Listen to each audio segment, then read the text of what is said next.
Allez, maintenant on va tester nos produits, on va tester nos publicités, on va mettre en place des campagnes pour faire le testing justement. On part du principe qu'on vient d'avoir notre nouvelle offre par rapport à nos produits, ou alors nous allons lancer un nouveau produit dans notre niche. Soit on démarre de zéro complètement, soit on a déjà quelques clients, quelques ventes. Où on a déjà beaucoup de clients, beaucoup de ventes et on veut tester un nouveau produit, une nouvelle offre à tester en publicité Facebook. Donc le principe est très simple, on va aller créer une campagne Facebook. Donc si tu as déjà des campagnes actives ici, bah, tu devrais les voir, sinon bah, tu n'as rien. Donc on va donc créer. Pour ceux qui n'ont pas ce nouveau look du business manager, donc c'est exactement la même chose, sauf que les appellations, elles ont été modifiées. Mais si tu regardes ici, tu passes ta souris, tu vois un petit peu sur la droite à quoi ça correspond. Donc nous, clairement, on va aller faire des ventes. Si on est dans un produit de moins de 100 euros, on va faire une offre directe et on va aller vers les ventes. On fait suivant. Donc là, on a deux choses. On a la campagne de shopping Avantage Plus ou alors les campagnes de vente manuelle. Donc pour ce qui nous concerne, on va aller vers les campagnes de vente manuelle. Mais si jamais tu as déjà beaucoup de ventes, tu as déjà une audience pour ton business, tu as déjà fait des ventes, tu as déjà fait des ajouts au panier, etc. L'avantage, on va cliquer dessus pour aller voir. En fait, il faut déjà préconfigurer toutes tes audiences dans le Business Manager. Donc, si on descend un petit peu ici, dans les rapports, on va accéder aux paramètres du compte.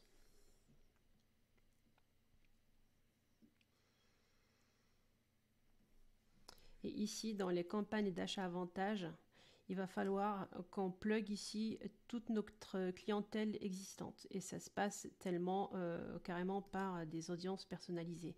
Donc soit tu as déjà des audiences personnalisées, tu les ajoutes, soit en fait on va ici et on crée tous les clients, soit avec le pixel directement sur les sites web.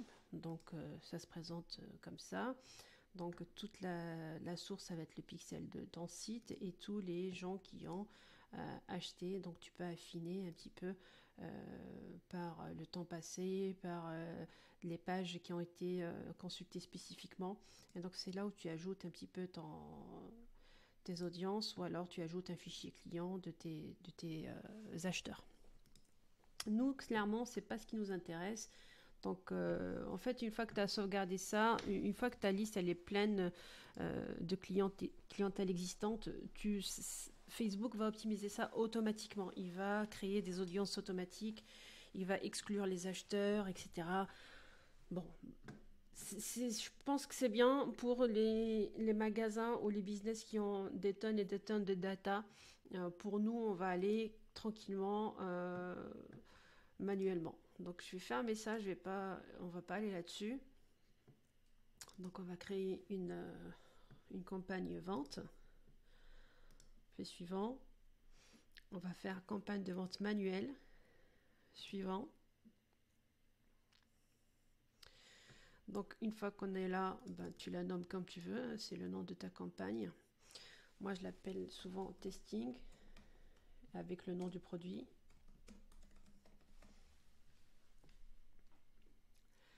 Catégorie, il n'y a pas vraiment de catégorie, sauf si tu es vraiment dans une de ces catégories-là, il faut vraiment le faire. Alors c'est à double tranchant. C'est-à-dire que si tu le déclares, tu es un peu lié à Facebook pour respecter certaines conditions. Par contre, une fois que tu as déclaré que tu es dans le crédit, par exemple, dans l'emploi, ces campagnes, elles sont quand même très efficaces et Facebook voit que tu lui fais confiance, il confirme que tu lui fais confiance et du coup, ça va être efficace. Par contre, si jamais tu dis que tu es dans l'emploi ou dans le crédit ou dans le logement et tu fais des pubs un peu n'importe comment qui n'ont pas trop de rapport, Facebook va te pénaliser. Donc c'est à double tranchant. Nous, on n'est pas trop impacté par ça. C'est plus pour les US où eux, ils ont le droit de faire un peu des pubs pour tout et n'importe quoi. Nous, on va rien déclarer. Donc type d'achat, c'est toujours des enchères. On n'optimise pas pour les clics, mais toujours pour les enchères parce qu'on cherche de la vente. Objectif de la campagne, vente. Pour l'instant, comme on est en train de lancer notre produit en testing, il n'y a pas de catalogue, pas de A/B testing. Budget de la campagne davantage, plus c'est comme l'ancienne CBO, le Campaign Budget Optimization, on va mettre off parce que là, en fait, on va tester plusieurs audiences et on veut que le même budget soit alloué aux mêmes audiences. On veut pas que Facebook optimise pour la meilleure, pour celle qui marche le mieux, etc. On veut vraiment donner les mêmes chances à chaque audience, à chaque headset, et avec le même budget. Donc on fait suivant. Donc là, pour l'instant, les publicités, on n'en a pas besoin. On va juste virer l'onglet publicité, on reviendra plus tard. Donc ici, il se peut que tu aies dans tes paramètres, tout dépend sur quel business manager tu es. On n'est pas tous sur les mêmes business managers. Il y en a qui sont encore sur les anciennes versions, comme moi. Il y en a qui sont sur la nouvelle version. Bref, mais quand même, ça se présente souvent de la même façon. Donc ici, tu peux avoir donc site web ou shop, boutique. Et ça, par exemple, si tu veux envoyer tes prospects directement sur ta boutique Facebook, au lieu de les envoyer en dehors de Facebook, c'est-à-dire sur un site internet, tu vas les envoyer dans la boutique Facebook. Donc ça, j'ai vu qu'il y a certains business managers qui ont cette option. Le mien ne l'a pas encore, en tout cas pas celui-là, il ne l'a pas encore. Des fois aussi, il peut te proposer site web et app. Donc en fonction si tu as une app ou un site web, là on peut envoyer vers l'application directement sur iOS ou Android. Ici, on va chercher notre pixel. Contenu dynamique, pour l'instant, ça ne nous intéresse pas, on ne le fait pas. Là, pour le pixel, on va optimiser pour les achats. Hop.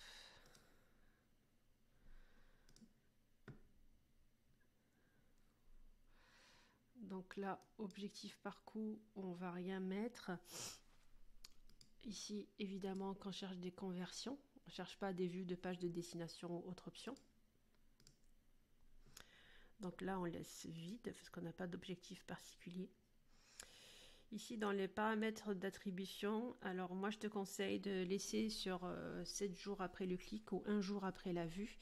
Depuis qu'il y a eu la mise à jour de l'iOS 14, c'est cette fenêtre-là qui fonctionne le mieux. Imaginons que tu fasses clic un jour ou clic ou vue un jour.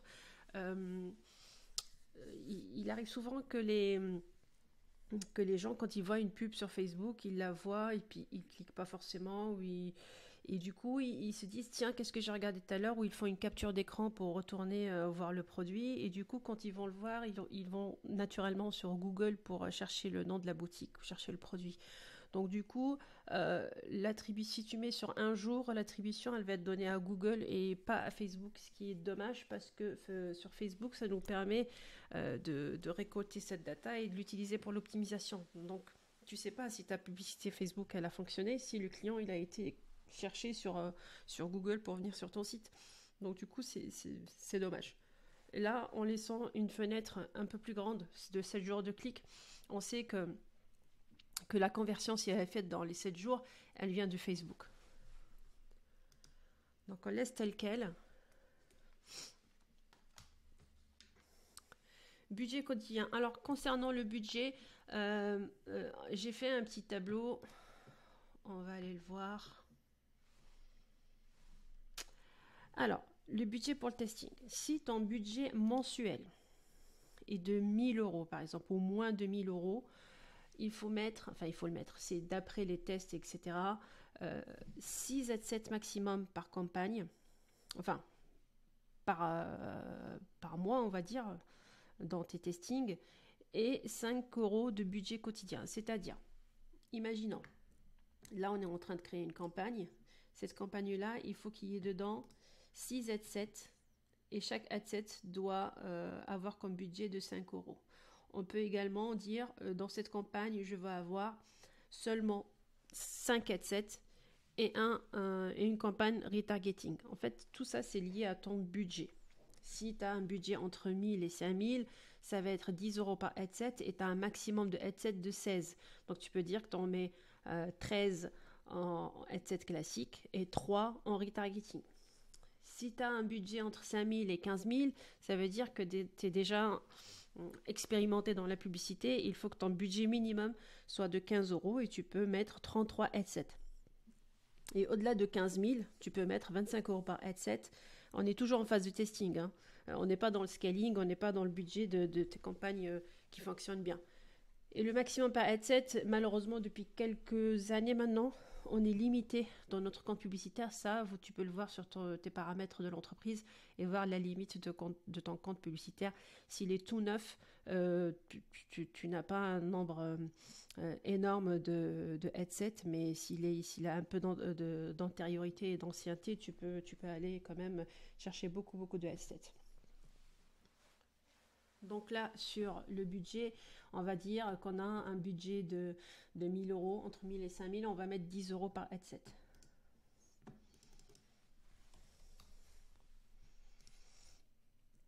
Donc en budget quotidien, on est à 1000. Je vérifie juste plus haut si j'ai rien oublié. Donc budget quotidien 10. Il n'y a pas de programmation particulière. Les lieux, donc par rapport à ton business, est-ce que tu vas en France, au Canada, aux États-Unis, est-ce que c'est des francophones, c'est des anglais? Le mieux, c'est de quand même mettre un pays par headset dans tes testings. Il est possible aussi de faire plusieurs pays. Seulement, par contre, pour analyser, il va falloir aller voir dans tes répartitions pour voir quel pays a donné le plus de clics, plus d'engagement, plus de vues. C'est possible, ça ne veut pas dire que c'est pas possible de mettre plusieurs pays. C'est juste par facilité, c'est mieux de mettre un seul pays. Par rapport à l'âge, ça c'est en fonction de ton produit, si ça s'adresse aux jeunes, aux plus anciens, aux personnes moyennement adultes. Ça, c'est en fonction de ton produit. Moi, j'aime bien laisser large parce que ce soit le genre ou l'âge, quand je vends des produits, je ne sais pas qui c'est qui va acheter. Est-ce que c'est une femme? Est-ce que c'est un homme? Même si, par expérience, j'ai un avatar homme qui est déjà défini, mais il se peut que les femmes elles achètent pour leurs copains, pour leur mari, pour leur fils, pour leur papa, etc. Et inversement, pareil, les hommes, ils peuvent acheter du make-up pour leurs femmes, des bijoux pour leurs femmes, pour leur mari, pour leurs copines. Donc ça, j'ai tendance à ne pas toucher. Je laisse l'algorithme faire et après, je regarde ma répartition pour voir quelle tranche a donné le plus d'achats et quel âge a donné le plus d'achats, quel genre et quel âge. Donc, la langue, pareil, si tu veux t'adresser à tout le monde ou que les personnes qui parlent français, et ben, moi, je laisse comme ça pour la langue, c'est pareil. J'aime pas trop modifier quand je suis en phase de testing. Après, une fois qu'on a des résultats et on veut scaler, on peut choisir. Le placement, c'est le placement automatique. Maintenant, ça s'appelle Avantage Plus. Il est recommandé. J'ai tendance à le laisser également. Par contre, dans la section publicité, ce serait bien d'avoir des images et des vidéos qui vont sur le placement en question. Donc, ça aussi, il faudra le personnaliser. Brand Safety, on n'a rien à dire. Tout ça, c'est OK. Et donc maintenant, on va chercher une audience. Donc là, rappelle-toi, on est quand même dans une phase où on cherche des clients, on lance notre produit. On a très peu de données pour faire des lookalikes ou pour aller chercher des audiences similaires à nos clients, mais on veut commencer par exemple par des intérêts. Donc là, intérêt, imaginons, les intérêts c'est là. Imaginons qu'on vende des montres. Donc montres accessoires.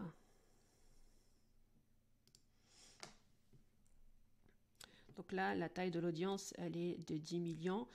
Il est super important également de... Hop, je vais juste changer d'écran. De choisir des audiences au-delà de 800 000 personnes. Pourquoi? Parce que Facebook, aujourd'hui, il a beaucoup plus de data qu'il y a certaines années. Et 800 000, ça permet aussi de dire... on peut scaler sur le long terme. Quand on fait des tests avec juste 100 000 personnes ou 200 000 personnes, on ne peut pas scaler indéfiniment. C'est-à-dire que sur les 200 000, tu ne vas pas avoir tout le monde qui va acheter. Donc le fait de mettre une audience beaucoup plus grande, 1 million, 2 millions, 3 millions, 20 millions, c'est toujours bon. Avant, c'était très très large, mais aujourd'hui, avec toute la data de Facebook, c'est toujours bon de mettre des grandes audiences parce qu'on donne les moyens à Facebook d'optimiser et d'aller chercher un petit peu partout des personnes susceptibles de convertir. Et cette approche aussi permet à Facebook de trouver des gens dans des audiences et des intérêts que nous, on n'a pas imaginés. Et puis voilà, donc c'est toujours bon de viser large pour que Facebook, pour donner les moyens à Facebook d'aller chercher des trucs intéressants. Donc là, on reste sur plus de 800 000, on est bon.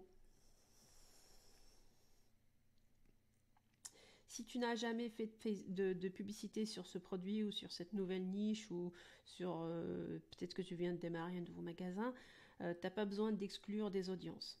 D'accord. Par contre, si tu as déjà des audiences, il faudra exclure toutes les personnes qui ont acheté les 30, 60, 180 derniers jours. Donc là, on va créer une audience personnalisée. On va aller la créer ici. On va dire que toutes les personnes qui ont visité le site internet et qui ont acheté. Hop. Alors en fait moi sur ce pixel là j'ai pas les achats, mais on peut le voir directement sur le tien si c'est bien configuré. Tu as ici achat et tu exclus. Donc moi en fait ce qui m'intéresse c'est le lead. Je vais faire ça et sur les 180 derniers jours et je vais dire que cette audience s'appelle lead 180 derniers jours. Mais toi tu vas mettre achat. Créer l'audience. Alors évidemment dans la section audience tu peux toujours faire une audience similaire de celle-là, donc normalement tu l'as déjà préparée au préalable. Cette audience on va l'exclure ici, exclusion, et on l'enlève d'ici. Voilà, donc on a créé une audience de testing avec des personnes qui s'intéressent aux montres, accessoires, et on a exclu les achats des 180 derniers jours. Et donc là, on peut publier notre annonce. Je regarde s'il y a d'autres options à optimiser.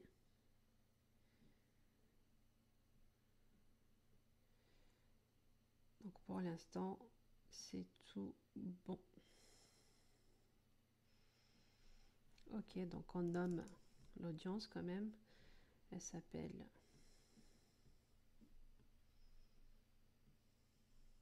montre accessoire.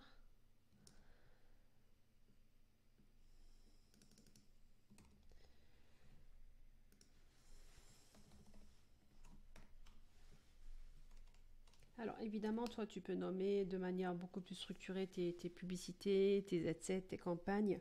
Mais moi, comme je sais que c'est une phase de testing et le genre, je ne le change pas, l'âge, je ne le change pas, je mets juste l'audience en titre.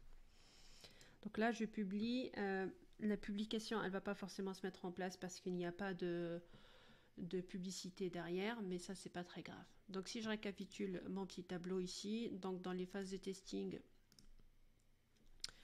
hop, là, en budget, si on a un budget mensuel de moins de 1000 euros, on part sur un budget testing par ensemble de publicités de 5 euros et on peut aller jusqu'à 6 Z7 maximum. Donc là, on est par jour. Hein.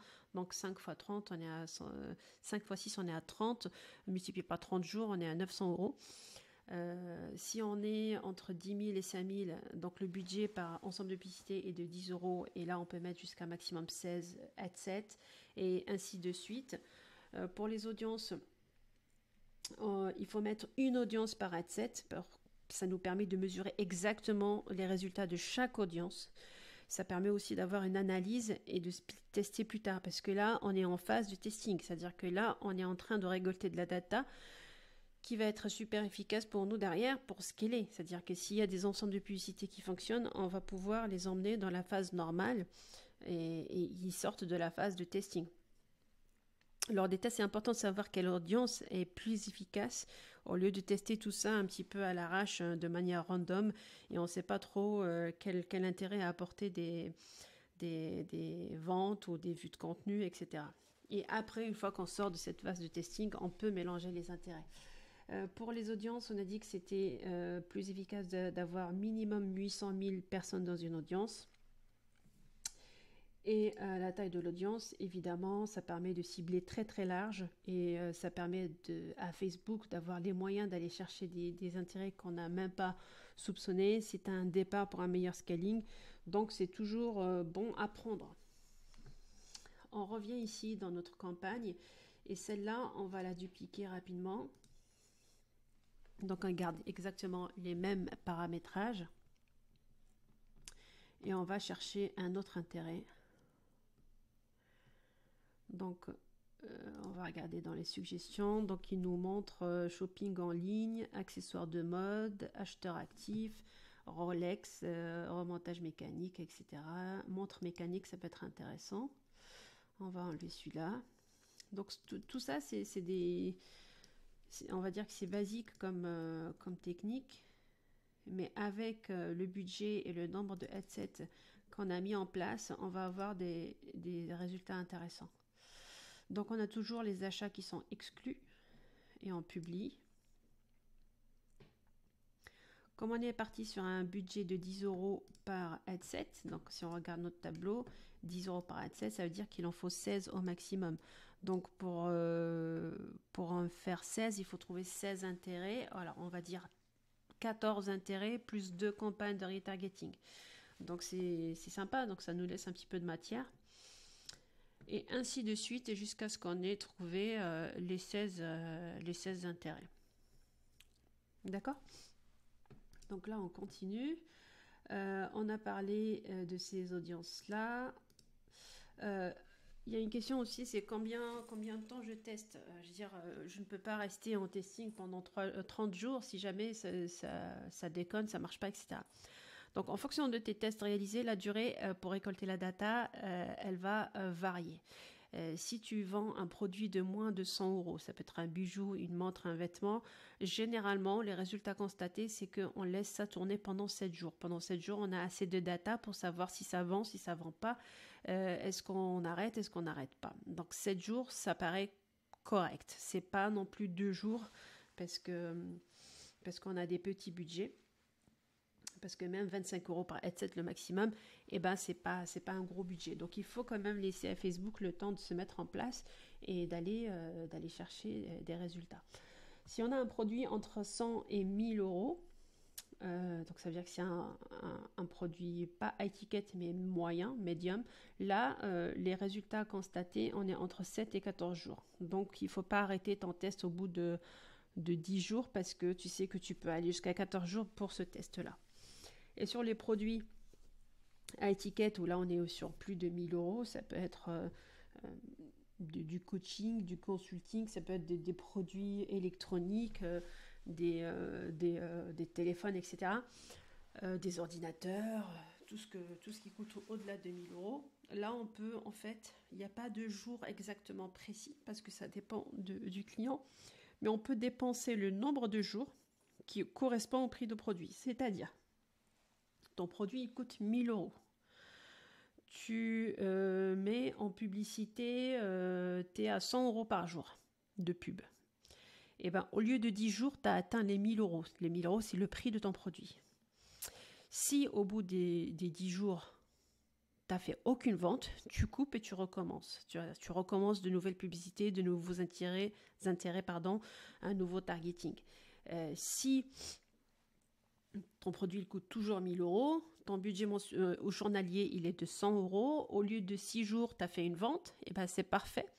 Donc là tu laisses tes pubs tourner et le but c'est d'avoir un peu plus de data pour optimiser ce résultat. Sache toujours qu'on est en phase de testing, on n'est pas en campagne classique de vente. Donc voilà pour les testings et je continue tout de suite sur les campagnes combinées.